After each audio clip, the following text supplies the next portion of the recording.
மதுக்கடைகளை அடுத்தடுத்து படிப்படியாக குறைத்து மூட வேண்டும், இறுதியாக அதை மூட வேண்டும் என்கிற கோரிக்கை நாங்கள் மாநாட்டிலே வலியுறுத்தி இருக்கிறோம். அந்த நிலைப்பாட்டில் இன்னும் அதே நிலைப்பாட்டில் தான் இருக்கிறோம். அது தொடர்பாக எந்த முன்னேற்றமும் இல்லை என்பது கவலை அளிக்கிறது. மறுபடியும் நான் ஆளும் கட்சியான திராவிட முன்னேற்றக் கழகத்திற்கு இந்த கோரிக்கையை நினைவூட்டுகிறேன். இளைய தலைமுறையினரை பாதுகாக்க வேண்டும், தமிழ் சமூகத்தை பாதுகாக்க வேண்டும்.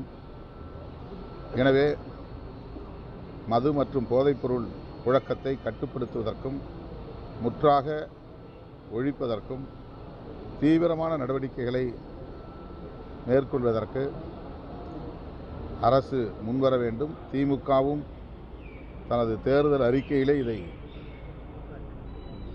அறிவிக்க வேண்டும் என்று வேண்டுகோள் விடுக்கிறேன். திமுக கூட்டணியில் நிபந்தனையற்ற ஆதரவுன்னு சொல்லி நேற்று வைகோ சொல்லியிருக்காரு. நீங்கள் எப்படி கூட்டணி நிபந்தனையற்ற ஆதரவா இல்லை? இந்த கேள்விக்கே இடமில்லை. நாங்கள் ஒரு கூட்டணியை உருவாக்குவதிலும் அந்த கூட்டணியை பாதுகாப்பதிலும் அக்கறையோடு இருக்கிறோம்.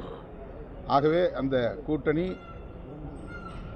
எந்த வகையிலும் பாதிப்படைந்து விடக்கூடாது என்கிற பொறுப்புணர்வில் இருக்கிற விடுதலை சிறுத்தைகள் கட்சி இந்த கேள்விக்கு இடமில்லை என்று கருதுகிறது. மணப்பெண்ணின் பிரத்யேகமான திருமணம்